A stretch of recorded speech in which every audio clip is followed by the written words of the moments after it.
बिस्मिल्लाहिर्रहमानिर्रहीम। peachtree.com में खुशामदीद। Viewers,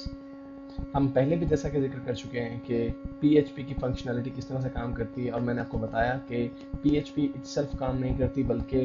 आपका जो ब्राउज़र है वो HTML कोड को अंडरस्टैंड करता है और आपका जो सर्वर है वो PHP के कोड को कन्वर्ट कर देता है आपके HTML कोड के अंदर। तो इसको ज़्यादा बेहतर तौर पर समझने के लिए आइए देखते हैं कि PHP की ऑपरेशनल ट्रेल क्या है। व्यूअर्स,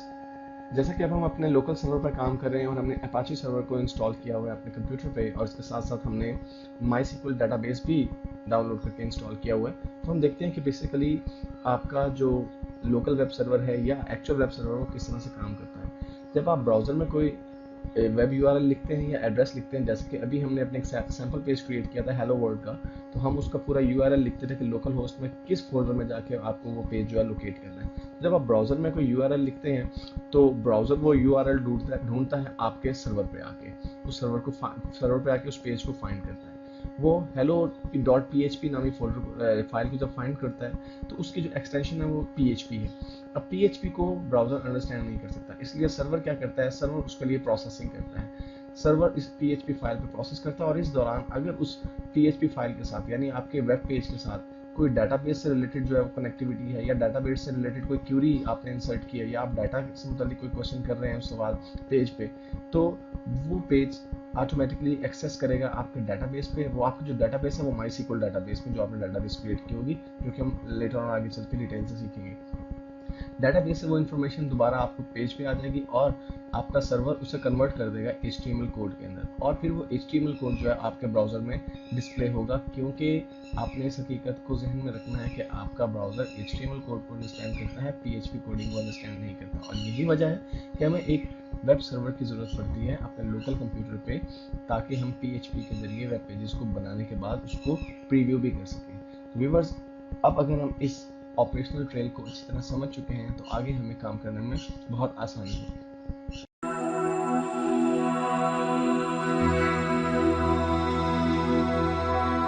बिस्मिल्लाहिर्रहमानिर्रहीम। peachtree.com में खुशामदीद।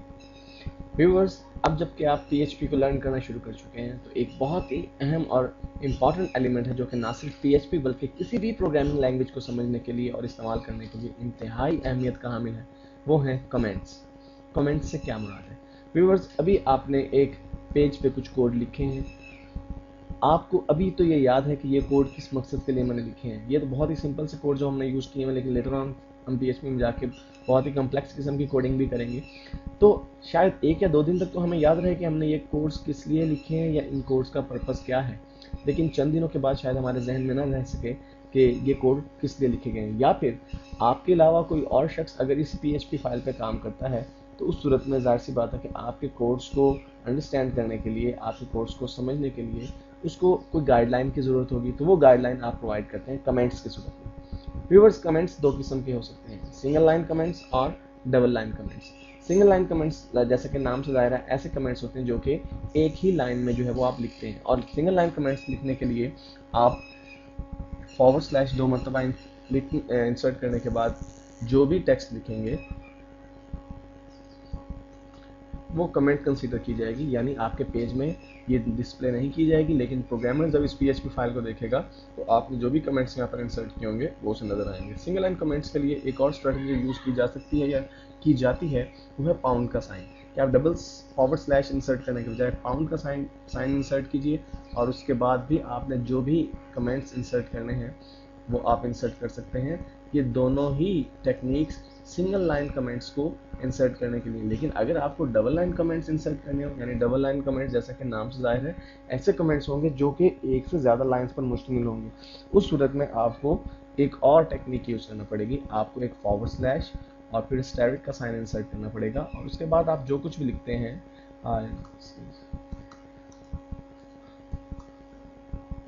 फिर एंटर करते हैं आप,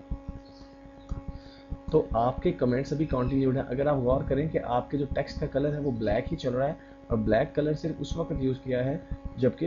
आप कमेंट्स इंसर्ट कर रहे हैं, जबकि PHP कोडिंग के अंदर आप देख रहे हैं कि PHP का ओपनिंग टैग और क्लोजिंग टैग रेड कलर से डिनोट किया गया है। और जितने भी आपके HTML के टैग्स हैं वो ब्लू कलर से जो है वो आपको नजर आ रहे हैं, BR, टाइटल, हेड, बॉडी के टैग्स, लेकिन कमेंट्स आपको ब्लैक कलर में नजर आ रहे हैं। व्यूअर्स, आप जो कुछ भी लिखते जाएंगे यहाँ पे ये कमेंट्स कंसीडर होगा अनटिल अनलेस आप जितने भी लाइंस में लिखना चाहें, डबल लाइन का मतलब ये नहीं कि सिर्फ 2 लाइन, आप जितने भी लाइंस में लिखना चाहें आप कमेंट्स लिख सकते हैं, लेकिन इसके बाद आपको इन कमेंट्स को क्लोज भी करना होगा। और कमेंट्स को क्लोज करने के लिए आप इसी असूल को दोबारा से इस्तेमाल करेंगे, रिवर्स फॉर्म में स्टैटिक का साइन इंसर्ट करेंगे और फिर फॉरवर्ड स्लैश इंसर्ट करेंगे। तो व्यूअर्स, ये आपके डबल लाइन कमेंट्स हैं। और कमेंट्स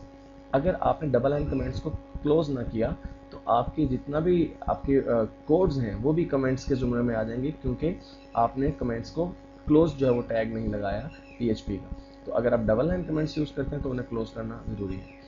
व्यूअर्स, इस वीडियो में हमने सीखा कि हम सिंगल लाइन और डबल लाइन कमेंट्स किस तरह से इंसर्ट कर सकते हैं अपनी PHP फाइल में।